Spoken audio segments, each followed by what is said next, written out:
Hello everyone, moving to our next topic for sound. तो amplitude, time period and frequency of vibration क्या होता है। अभी मैंने आपको बोला कि sound is a kind of vibration, मतलब एक that is a energy which is produced by the vibration.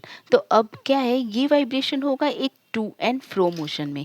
I don't have any much more thing, but जो भी मेरे पास है, सी सिंपल हार्मोनिक मोशन क्या होता है, ये मैंने अभी जो भी मुझे मिला वो लटका दिया है। बट दैट इज़ अ बस एक राउंड बॉल काइंड ऑफ होता है, एक स्ट्रिंग से इस तरह मैंने इसे लटका दिया है। अब क्या करना है इसे, अगर मैंने एक बार उसे हिलाकर छोड़ दिया तो जितना वो लेफ्ट में जाएगा उतना राइट में जाएगा, ठीक है। तो इस टाइप का टू एंड फ्रो मोशन में ये है। ये स्ट्रिंग का आगे में जो स्ट्रिंग में एक वेट लगा है, मतलब एक बॉल जो बस होता है, जितना इस साइड जाएगा उतना वो इस साइड आएगा, ठीक है। That is called a to and fro motion, और इसे एक ऑसिलेशन भी कहते हैं।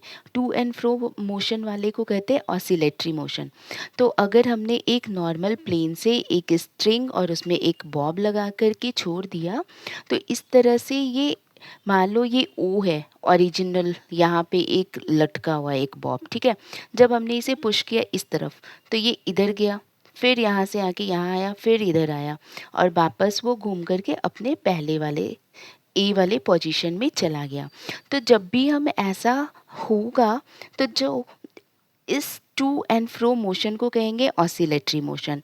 और मैक्सिमम डिस्टेंस जो ए जो था, ए से गया बी, बी से वापस अपने जगह पे आया, तो दैट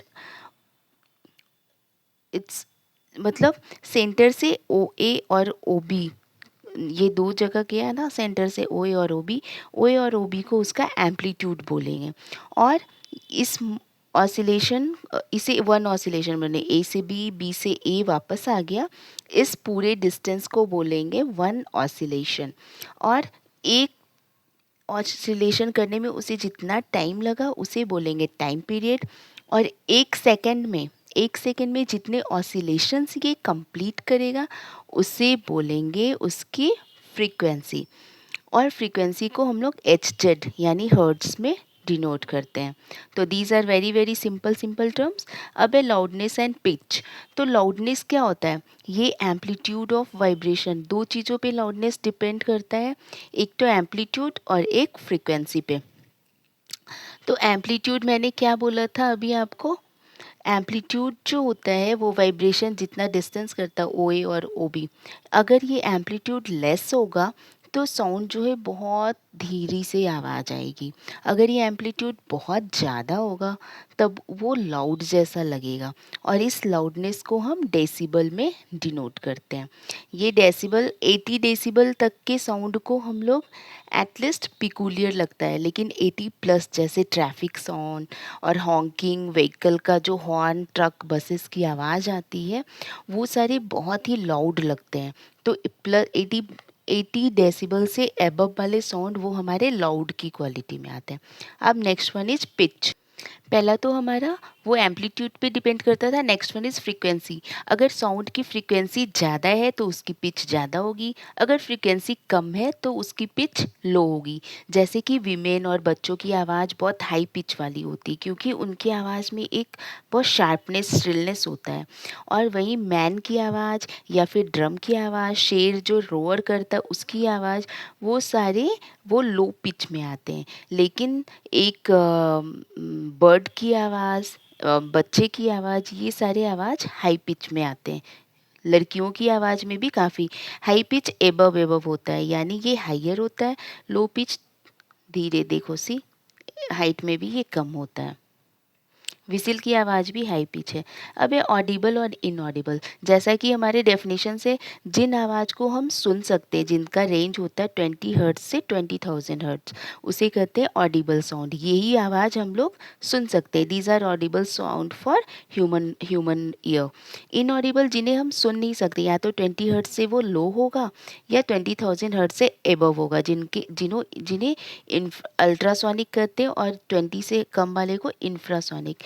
तो ये सारे आवाज़ को, बीच वाले आवाज़ को ह्यूमन ईयर परसीव कर सकता है, और इससे लो और इससे एबव वाले साउंड को वो परसीव नहीं कर सकता। उसे एनिमल्स, बैट, जितने भी रात में प्रे करने निकलते हैं ना एनिमल्स, डॉग और भेड़िया, बैट वगैरह, इन लोग को अल्ट्रासोनिक की आवाज़ आती है, इन्हें सेंसेशन हो जाता है। And have you ever thought of, हम लोग रात में सोए रहते हैं और कुत्ता एकदम बार्क करने लगता है, बहुत दूर की भी आवाज़ को ये परसीव कर सकता है, और जिसकी वजह से उसे थोड़ा भी डिस्टर्बेंस लगता है, he will start shouting, barking. तो दैट इज़ द रीज़न उसे हम लोग इन्वेस्टिगेशन में भी डॉग को यूज कर सकते हैं, क्योंकि वो अल्ट्रासोनिक साउंड को सुन सकता है। और इसके लिए हम लोग अल्ट्रासाउंड भी करते हैं।